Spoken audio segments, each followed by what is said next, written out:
하나님 말씀은 에베소서 4장 11절입니다. 에베소서 4장 11절 같이 읽고 우리 오늘 유인물 내용 나누도록 하죠. 유인물 다 받으셨죠?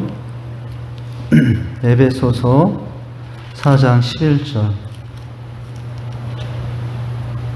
한 목소리로 같이 읽겠습니다. 시작. 그가 어떤 사람은 사도로, 어떤 사람은 선지자로, 어떤 사람은 복음을 전하는 자로, 어떤 사람은 목사와 교사로 삼으셨으니. 아멘.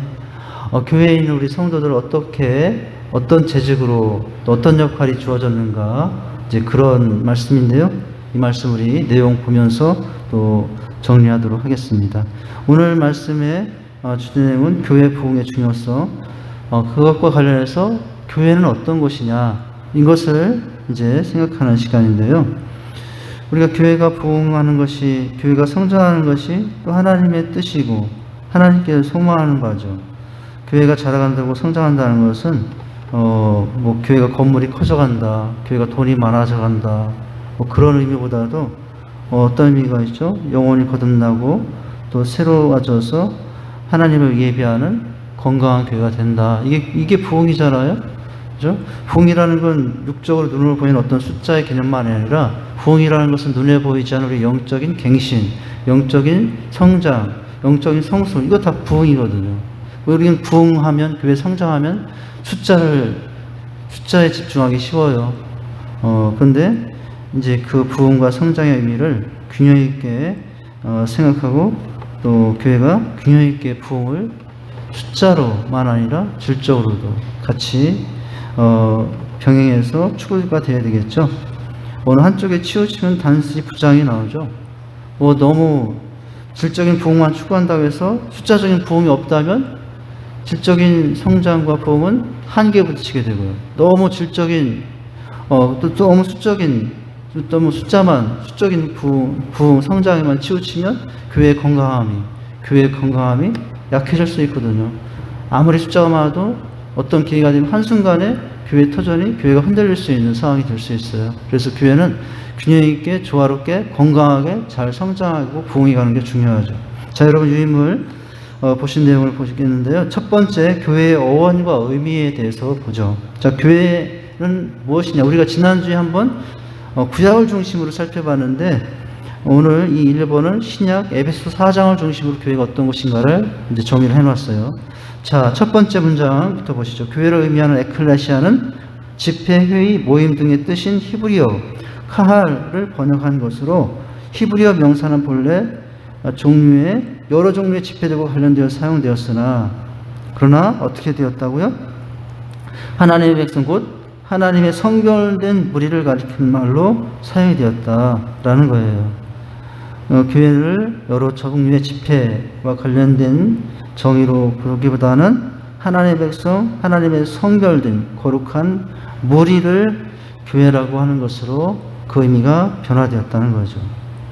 자, 그것과 관련해서 에베소 4장 15절 16절 말씀을 보면 이제 이런 교회가 해야 할 역할, 또 교회가 어떻게 해서 이제 성장하고 부흥을 해 가야 가는가를 여기서 말씀해 주고 있는데요. 여러분 유인물에 나와 있는 말씀을 한번 읽어보시도록 하죠. 시작. 오직 사랑 안에서 참된 것을 하여 범사에 그에까지 자랄지라. 그는 머리니 곧 그리스도라. 그에게서 온몸이 각 마디를 통하여 도움을 입음으로 연락하고 성합하여 각 지체의 분량대로 역사하여 그 몸을 자라게 하며 사랑 안에서 스스로 세우느니라 라고 말씀이 되어 있죠. 자, 여기에 보면은 여기 보면 온몸이 마디마다 통하여 서로 연합하고 연락하여 이제 한 몸이 되어 자라간다.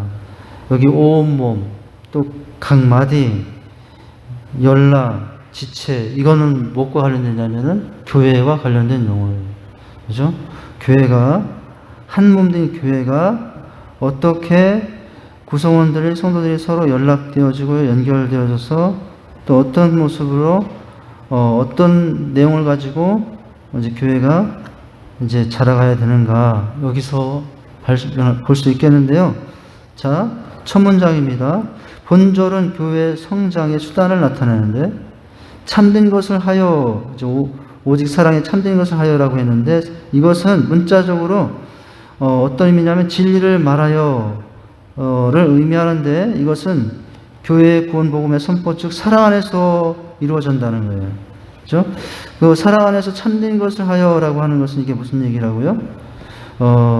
이제 참된 것은 진리를 말하는데 그 진리를 말하면 어디 안에서 이루어진다고요? 사랑 안에서 진리가 말해지고 그 진리가 사랑 안에서 선포되고 전파돼야 된다고 하는 거죠. 자, 사랑은 근데 뭐냐?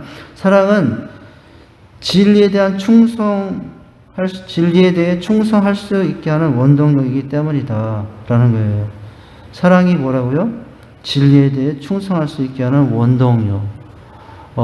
진리에 대한 충성이 약해지면 그러면 뭘 회복해야 되겠습니까? 사랑을 회복해야 되겠죠. 사랑을 회복하면 진리에 대한 충성으로 다시 나아가는 삶이 될 수 있겠죠. 자, 그 다음에 자, 오직 사랑 안에서 참된 것을 하여 근데 어떤 일에 범사에 부사적 목적격으로 모든 방법으로 이해되어야 된다. 근데 이것을 이렇게 진리를 말함이 사랑 안에서 이루어지는 그것을 어떻게 하라고요? 모든 면에서 그렇게 하는 어떤 특별한 한 면이 아니라 모든 방법에서 그렇게 돼야 된다라고 한다는 의미라는 거죠. 한편 그리스도인의 전생의 과정에서 일관된 목표는 뭐예요? 그 다음 문제는 범사에 뭐예요? 그에게까지 자랄지라라고 했잖아요. 그렇게 해서 이게 앞에 있는 것이 어떤 양적인 목표라면은 뒤에 있는 것은 질적인 목표라고도 좀 구분한다면 할 수 있겠다고 보여지는데요. 그래서 그렇게 하여 우리가 누굴 닮아가는 거예요? 그에게까지 자랄지라. 주님 닮아가는, 그리스도를 닮아가는 것으로 질적인 면에서는 그리스도의 어디까지? 충만한 데까지. 그에게까지 자랄지라. 그에게까지라는 것은 여러분 뭐예요? 충만한 데까지 자라는 거잖아요. 주님까지, 주님의 모습까지 자라는 거잖아요. 그에까지 자랄 것이라고 자라가야 한다. 이것이 교회의 모습이고 또 교회를 이루는 각 성도 한 사람 한 사람의 모습이다. 사실은 사도 바울이 이 말을 하면서 사도 바울도 평생 그에까지 자라려고 했지만 그가 평생 예수님의 수준까지 자라고 하나님 나라 갔을까요? 그렇지 못하죠. 우리도 마찬가지일 겁니다. 우리도 평생 주님 닮아가려고 주님 수준까지 내 마음, 내 믿음, 내 사랑, 내 모든 영적인, 내 모든 생활이 주님의 수준까지 이제 닮아가려고 부단히 애쓰고 노력하겠지만 그러나 주님과 같아지진 않을 거예요. 같아지진 않지만 그에까지 자라려고 우리는 그러는 모습을 가져야 된다는 거죠. 자, 그래서 각 지체는 교회의 다양성이 지시하는 것으로 자, 그에까지 자랄지라. 그 다음 이제 부분에 각 지체는 교회의 다양성을 지시하는 것으로 본절은 각 지체가 몸 전체를 위해서 자신만이 갖고 있는 독특한 역할을 수행해야 함을 지시하고 있다. 근데 교회는 다양성을 가지면서도 그 반대로 무엇도 가져야 될까요? 통일성도 가져야 되죠. 교회는 다양성이 인정이 되고 다양성이 얼마든지 포용될 수 있어야 돼요. 남녀노소, 뭐 특별한 어떤 성격 좋은 사람, 인격 좋은 사람, 학식 좋은 사람, 많이 배운 사람, 부자인 사람 그런 게 아니고요. 누구든지 다양성이 이제 인정이 되면서도 다양성이 너무 제한 없이 유지되면 복잡해지고 무질서해지잖아요. 그래서 다양성과 함께 교회가 늘 가져야 될 그런 통일성을 가져야 되죠. 그 통일성은 주님 안에서, 주의 말씀 안에, 주님의 비전 안에서 갖는 통일성이겠죠. 자, 이제 그것을 생각할 수 있는 부분으로 됩니다. 자, 독특한 역할을 수행함을 시사한다. 특히 스스로는 여기 보면 각 지체에서 분량대로 역사에 그 몸으로 자라게 하여 그 사랑 안에서 스스로 세우느니라 했잖아요. 자, 스스로는 비록 머리이신 그리스도가 성장의 근원이 된다 할지라도 교회 성장을 위해서 교회의 자발적인 참여를 필요함을 말한다. 자발성이죠. 통일성. 다양성, 통일성, 자발성이겠죠. 그죠? 교회는 세상과 다르고 세상 어떤 조직과 달라서 명령과, 물론 주님의 명령을 따라서 우리가 행동하고 하는 거지만은 자발성이 근거가 되거든요. 얼마든지. 그것이 있어야 되죠. 자, 자발적인 참여를 필요로 함을 말한다. 각 지체가 유기적으로 연합함으로, 그러면서도 자발성 있고 개별적으로 그런 모습을 가지면서도 아까 통일성을 말하는데 연합함으로 몸은 성장할 수 있다. 우리 몸이 다양성과 통일성과 개별성과 연합으로 우리 몸도 그렇게 건강해지는 거 아닙니까? 네. 제가 요즘에 집에서 홈트를 한다고요. 홈트. 1시간마다 알람을 맞춰놨어요. 그래서 무조건 일어나서 5분짜리 유튜브 홈트로 제가 다운받아 놓은 거 있어요. 그래서 어떤 건 아령, 어떤 거는 이제, 근데 허리 때문에 제가 허리를 쓰는 그것들은 다 제외를 하고 1시간마다 이제 홈트 한 20개 정도를 이렇게 제가 유튜브에서 내 상황이 내 몸에 맞겠다는 것을 다운받아 놓고 무조건 이제 합니다. 무조건 해요. 근데 제가 이번 주에 백신을 맞았거든요. 백신을 맞았더니 이 한쪽이 꼭 옛날에 뭐 주사 맞은 것처럼 뻐근하더라고요. 뻐근하고, 그래서 이번 주 홈트할 때는 이제 이 아령은 하지 않았어요. 일주일 동안 내내는 아령하지 않고 런지나 이제 이렇게 뭐 일어났다 그랬다 뭐 이렇게 여러 가지들이 있어요. 이제 그런 것들을 제가 왜 이런 얘기를 하고 있나? 제 몸을 얘기하고자 하는 것인데, 어떤 통일성, 다양성, 이제 개별성, 연합성을 말하기 위해서 이제 몸이 건강해지려면은 팔도 건강해야 되고 다리도 이제 신경 써야 되고 뭐 그래서 그렇게 건강한 부분들이 모여서 건강한 한 몸을 이루지 않습니까? 우리 교회도 그렇다. 한 사람 한 사람이 모여 있는 교회에 가져야 될 이제 모습을 여기서 교회의 모습을 얘기해 주고 있는데, 우리 몸이 이 내 몸에 팔, 다리, 지체, 머리가 있듯이 우리 교회에도 그 역할하는, 팔의 역할하고 다리의 역할하고 입의 역할하고 귀의 역할하고 손의 역할하는 그런 지체들이 모여서 한 교회가 되잖아요. 이제 연합함으로 그런 건강한 한 몸들이, 지체들이 모여서 건강한 몸이 되잖아요. 자, 그 다음에 문제, 한편 각 지체들을 하나로 묶을 수 있는 비밀의 열쇠는 뭐예요? 예수예요. 예수. 각 지체를 하나 되게 하는 비밀의 열쇠는 예수다. 예수 그리스도의 사랑으로.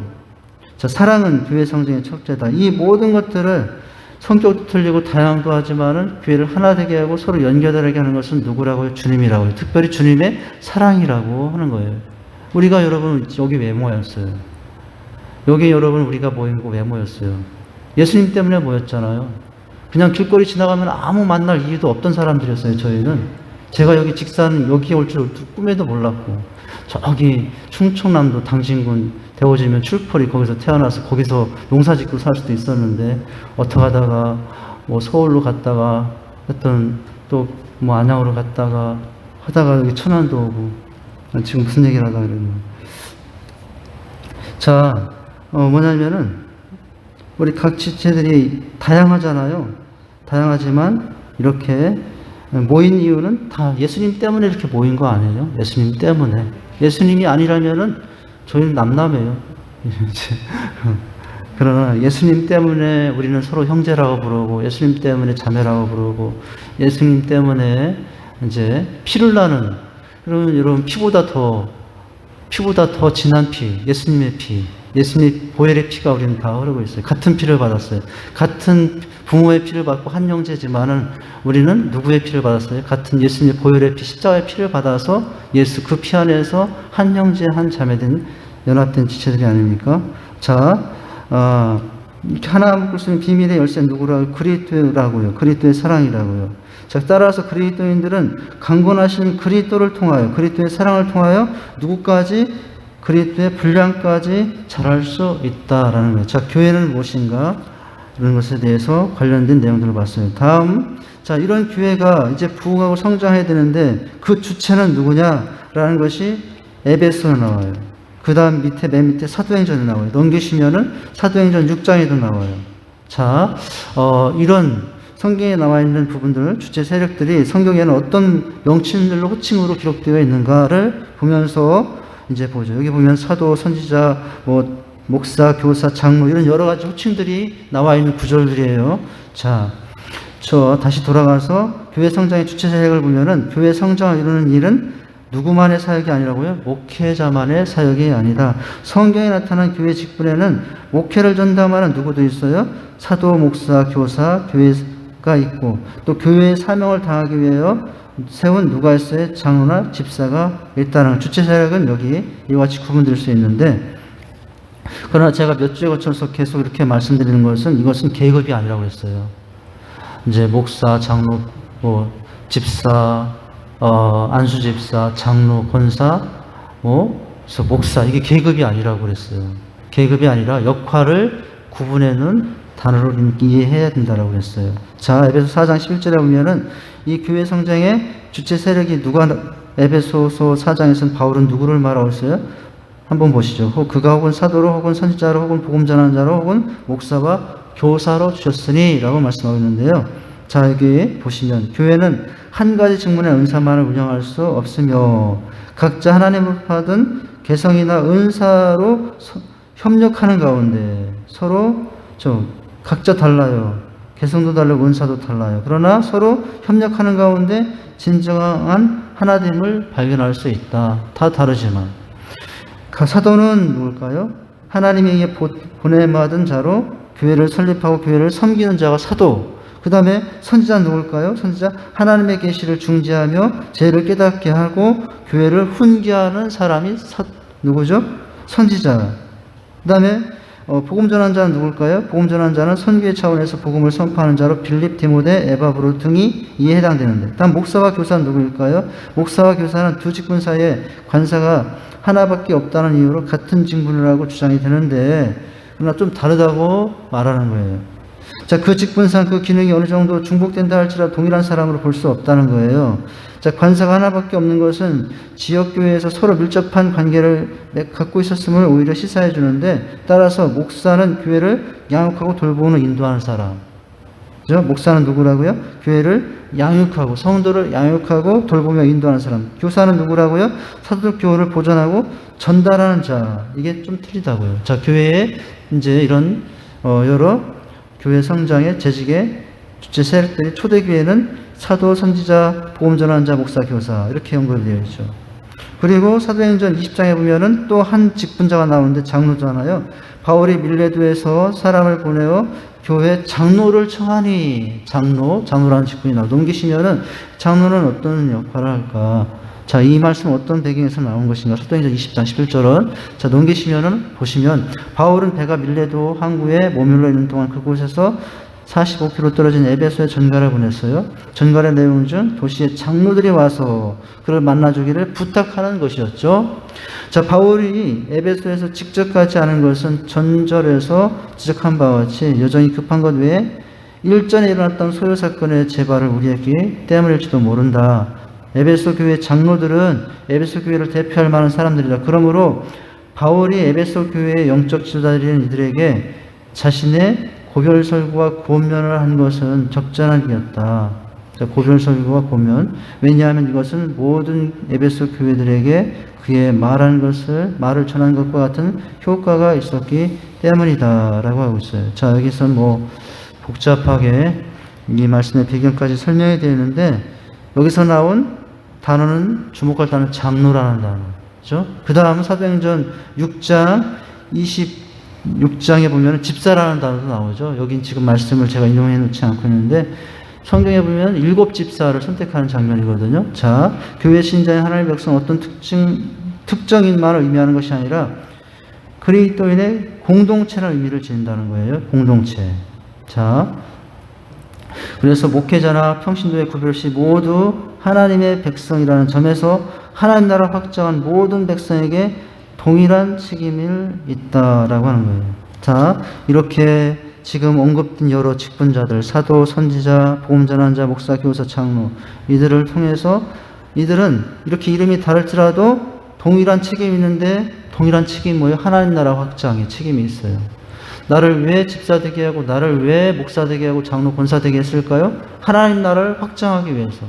내 가정에 가서 하나님 나라를 확장하고 우리 학교로 가서 하나님 나라를 확장하고 그죠? 이 동네에서 하나님 나라를 확장하기 위해서 나를 집사로 권사로 장로로 목사로 세우셨다. 부르셨다는 것이 중요하다는 거예요. 자, 그들은 다음 문장. 자, 이게 이제 책임인데 그들은 모두 그리스도인의 몸이요. 이제 우린 다 따로따로가 아니라 다 몸이에요. 여러분 한 몸이 되면 열 손가락 깨물어서 안 아픈 손가락 없다고 하듯이 우린 다 같은 아픔을 같이 느끼고 기쁨도 같이 느끼고 하나님의 비전도 같이 누리고 같이 소망하고 같이 열심히 하고 이제 그렇게 하나 된 사람들이다. 한 몸이다. 이제 이라고 하는 거죠. 자, 지체로서 분량대로 사명을 감당하고 교회를 성장하기 임무를 부여받았는데 그러므로 교회 일꾼인 재직은 그리스도의 몸된 교회를 더욱 성숙시키고 결속시키고 성장시키는 주체 세력이다. 세 단어가 더 중요한 것 같아요. 제가 보기에는. 어떻게 해요? 교회를 성숙시키고 누가? 우리 내가 지직 그리고 교회를 결속시키고 누가? 내가 지직인 내가 그리고 성장시키는 것. 자, 이것이 이제 우리가 교회 어원과 관련해서 교회에 언급된 이제 실제 그 이름들과 관련해서 어떤 역할을 해야되는가를 봤어요. 자, 이제 2번을 보면은 이제 이렇게 조금 좀 다른 면으로 2번의 내용이 구성이 되어 있는데 하나님이 쓰시는 재직은 어떤 사람이냐? 첫째 비전으로 불타는 사명자. 비전으로 불타는 사명자라고. 그 밑에 두 번째 가는 뭡니까? 뭘 향해 달리는 경주자? 목표를 향해 달리는 경주자. 목표를 향해 달리는 경주자. 그리고 다음 주 하게 되는 세 번째는 은사로 일하는 사역자. 이게 재직이라고요. 자, 재직 첫 번째. 재직은 누구라고요? 비전으로 불타는 사명자. 다음에 재직은 누구라고요? 목표를 향해 달려가는 경주자. 그리고 은사로 일하는 사역자. 앞에를 강조하면 비전, 목표, 은사죠. D를 강조하면 누구예요? D를 강조해서 우리를 정의한다면 사명자요, 경주자요, 사역자다. 이렇게 우리 재직, 이렇게 나를 정의할 수 있겠어요. 나는 사명자요, 나는 경주자요, 나는 사역자다. 어떤 사역자? 비전을 불타는 사명자. 어떤 경주자? 목표를 향해 달리는 경주자. 어떤 사역자? 은사로 일하는 사역자. 자, 첫째는 비전을 불타는 사명자예요. 자, 평신도 지도자인 재직이 먼저 뭘 가져야 된다고요? 교회 부흥의 비전을 가슴에 품으면, 조금 잘못됐고요. 자, 교회 부흥의 비전을 가슴에 품으면 모든 교인들도 비전을 공유하게 된다. 여러분, 먼저 앞서서 나가는 재직이 그 비전을 품어야 다른 교회들도 품는다고요. 아무리 목사 혼자 비전을 얘기해도 재직들이 그 비전을 공감해주지 않고 그 비전으로 가는 불타는 마음이 없으면 교회 전체적으로 비전이 퍼질 수 없다고요. 그 중간다리 역할 해주는 게 누구예요? 재직이에요. 여러분들이죠. 자, 그리고 비전 성취 위해 움직이기 시작합니다. 그렇게 할 때요. 재직이 먼저 비전을 가져야 일반 성도들도 그 비전을 공유하게 되고 그것을 위해 움직인다는 거죠. 비전을 몸으로 실천하는 사람이 가득한 교회는 어떻게 된다고요? 부흥이 된다고요. 말만이 아니라 이렇게. 자, 빌립보서 2장 13절의 말씀을 보면 어떤 데가 있어요? 너희 안에 행하시는 이는 하나님이시니 자기의 뜻을 위하여 너희로 소원을 두고 행하게 하신다 라는 말씀. 이게 비전과 관련된 마음인데 하나님께서는 우리에게 먼저 소원을 심어준다고요. 직산 잔혹에 대한 소원을 심어주고. 근데 내가 소원하는데 누가 심어주신 거예요? 사실은 하나님이 심어주신 거예요. 550 비전을 저에게 심어주시고. 근데 그건 내가 가진 것이 아니라 이제 주님이 심어주셔서 가진 것이죠. 자, 여기 설명을 보면 너희 안에 행하시는 이 하나님이시니 라는 말씀은 하나님께서 하신 문제. 여러분, 이 비전을 이루어가는 이 일을 누가 도와주신다는 얘기예요? 주님께서, 하나님께서 도와주신다는 거예요. 그죠? 자, 행한다는 단어는 헬라어 원어에 보면 에너지, 활력제라는 단어에서 나오는 것인데 이 비전을 품고 하나님의 뜻을, 하나님의 소원이잖아요. 하나님의 뜻이잖아요. 하나님의 소원과 하나님의 뜻을 내 소원과 내 뜻을 삼아 일하기 시작하면 하나님께서도 일하기 시작해서 우리와 함께 하신다는 거예요. 하나님께서 우리가 원하는 것을 할 수 있는 힘을 주신다는 겁니다. 하나님께서 우리가 해야 될 것을 할 수 있는, 또 무엇이 옳은지를 알 수 있는, 할 수 있는 힘, 알 수 있는 힘을 주시겠다고 말씀하신다는 거예요. 내게 능력을 주신다라고 하는 거예요. 여러분, 그래서 여러분의 마음에, 여러분의 삶에 하나님이 일하시게 하려면은 뭘 가지면 됩니까? 내 삶에 하나님의 뜻과 하나님의 소원을 가지면 돼요. 그러면 그 하나님의 소원과 하나님의 뜻을 일하기 위해서 나도 일하지만 누구도 도와서 일해 주신다고요? 하나님도 도와서 일해 주신다는 거예요. 여러분, 제가 잠깐 말씀드리는 게 뭐냐면 비전과 야망은 다르다고 그랬죠. 여기 보면은 비전으로 불타는 사명자지만 야망으로 불타는 사명자는 아니라고 그랬어요. 야망은 뭡니까? 여기에 있는 나와 있는 단어로 야망과 비전을 구분한다면, 비전은 하나님의 뜻과 하나님의 소원을 이루고자 하는 것. 야망은 나의 뜻과 나의 소원을 이루고자 하는 것. 그래서 나의 뜻과 나의 소원을 이루기 위해서 하나님을 이용하고자 하는 것. 교회를 이용하고자 한다. 그럼 그건 야망이에요. 나는 지금 야망을 갖고 있습니까? 비전을 갖고 있습니까? 야망이 아니라 비전을 가져야 해요. 자, 세상에서는 야망을 가져라. 근데 우리 믿음의 사람들은 비전과 야망은 다르다고 하는 거. 자, 이제 두 번째, 이제 마지막입니다. 오늘들 많이들 힘드신가요? 자, 이제 마지막. 자, 비전을 불타는 사명의 첫 번째라면 두 번째는 목표를 향해 달리는 경제. 여러분, 비전을 가졌잖아요. 그러면 이제 달려야죠. 목표를 향해서 힘써야죠. 이 단계를 말하죠. 자, 이제 13절을 넘어, 자, 성장하는 교회의 재직들에게 발견되는 공통적인 특징은 1번이었잖아요. 그리고 또한 더 나아가서는 2번인데 뭐예요? 특징은 저마다 뭘 지니고 있다는 거예요? 성장, 비전, 목표를 지니고 있다는 것입니다. 할 일이 주어지길 기다리는 것이 아니라 먼저 할 일을 찾습니다. 그러기에 하나님께서 준비되어 있는 사람을 쓰신다라고 하는 거예요. 자, 이 사람이 재직의 모습이라고 하는 거예요. 할 일을, 뭔가 하기를 기다리는 것이 아니라 찾아요. 어디가 조금 지저분한 게 있으면 누가 시키지 않아도 내가 빗자루 한번 들 수 있고, 어디가 전등이 나왔다. 그러면 여러분 뭐 합니까? 그 위에서 하라고 해서 하는 게 아니라 내가 그냥 소리 없이 할 수도 있는 거고. 그죠? 이게 어떤 주어지길 바라는 것이 아니라, 이 사람은 뭐라고요? 누가 시켜서가 아니라 할 일을 내가 찾는다고요. 교회에 부족한 것이 무엇일까? 이런 걸 먼저 찾고 행한다는 거죠. 자, 빌립보서 3장 12절 말씀 이렇게 말씀하고 있잖아요. 내가 이미 얻었다 함도 아니요 온전히 이루었다 함도 아니라 오직 내가 그리스도 예수께 잡힌 받은 것을 잡으려고 쫓아가노라. 경주자의 모습이죠. 자, 이제 됐다, 이루었다 함도 아니라 얻었다, 이제 나는 얻을 것도 없고 이룰 것도 없다라고 하면서 멈추는 게 아니라, 여러분 어떻게 한다고요? 잡힌 받은 것을 위하여 잡으려고 쫓아 달려가는 사람, 이 사람이죠. 자, 설명을 아주 잘 되어 있는데, 설명 이렇게 되어 있잖아요. 어느 누구라도 다 이뤘다고 말할 수 있는 자격이 사람이 있나요? 없죠. 우리 모두도 다 이제 이 정도 됐다라고 말할 자격이 있는 사람이 있다면 그 사람은 지금 누구일 거예요? 바울일 거예요. 그런데 그 바울도 그렇게 말하지 않았다는 거예요. 다 이루었다라고 말해도 우리 어느 어떤 사람, 무슨 네가 다 이루었냐? 바울 네가 한 게 뭔데? 이렇게 할 사람이 없다는 거예요. 다 이루었다? 맞습니다. 당신 할 만큼 했습니다. 이렇게 할 사람인데도, 그렇게 할 만한 충분한 자격이 있는데도 자신은 어떻게 말하고 있다고요? 나는 어떻게 했다고요? 나는 얻은 것도 아니고 온전히 이룬 것도 아직 아닙니다. 이런 겸손을 가졌다는 거죠. 달려가는 자세의 모습이죠. 그는 대부분 신앙성경을 썼죠. 혼자 로마 제국에 저녁에 복음을 전파했죠. 그는 세상에 놀라운 공헌했죠. 그럼에도 불구하고 그는 삶의 정말 마지막에 이르러서는 무엇했다고 말해요? 아직도 이르지 않았다라고 말하고 있다는 거예요. 여러분, 누구보다도 주님 사랑하시길 바라요. 누구보다도 교회 사랑하시길 바라요. 그러나 여러분, 그렇게 하더라도 나 이 정도면 됐다라고는 하지 마세요.